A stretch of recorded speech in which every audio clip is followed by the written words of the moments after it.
At 8:15 Eastern last night, after the first big round of poll closings. Are you okay, Chris? You choking? I don't know. I remember this tweet. I remember it too. Pin it. Put it back up there. Screenshot it. It was 8:15 p.m. Eastern time last night after the first big round of poll closings. The eldest son of former President Donald Trump, Mr. Jr., posted this on Twitter. Just the word bloodbath with 3 exclamation points.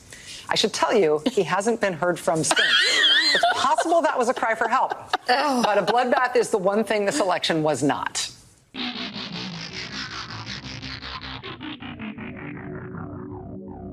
Hello and welcome to What the F*** Just Happened Today, your essential guide to the daily shock and awe in national politics. I'm Joe Amditis. Let's get to it. It's Thursday, November 10th, 2022. Welcome to day 660. Control of Congress continues to hang in the balance 2 days after the 2022 midterm elections. Republicans are on track to take a narrow House majority, needing just 9 more seats, with 37 more races still up for grabs. Meanwhile, 3 Senate races remain uncalled, Arizona and Nevada, as well as Georgia, which is headed for a December 6th runoff. Democrats currently have a slight lead in Arizona, while Republicans maintain a slim advantage in Nevada. Some analysts say they expect the outstanding vote in both of those races to favor the Democratic candidates.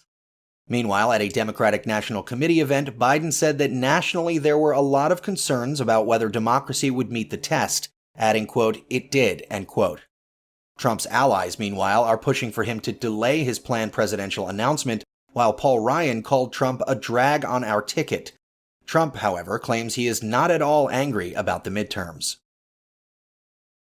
Moving on, the Consumer Price Index increased 7.7% from a year ago, down from 8.2% in September, and June was 9.1%. While that is the lowest rate of inflation since January, both inflation and corporate profits remain at a near 40-year high, with inflation well above the Federal Reserve's 2% target. The inflation report leaves the Federal Reserve on track to raise rates by another 0.5 percentage points in December, after 4 consecutive hikes of 0.75 percentage points. Meanwhile, home prices rose in 98% of metro markets from July through September, despite mortgage rates rising to their highest level in 20 years. Nationwide, prices for existing median single-family homes rose by 8.6% from last year to around $398,000. Median prices were up 10% or more in 46% of cities.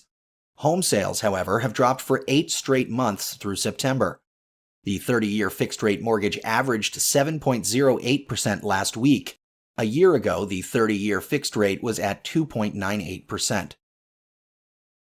And finally, the IRS urged the Supreme Court to allow the release of Trump's tax returns to the House committee. 9 days ago, Chief Justice John Roberts temporarily blocked the IRS from transferring 6 years of Trump's returns to the House Ways and Means Committee, while the court considered Trump's request for a longer delay.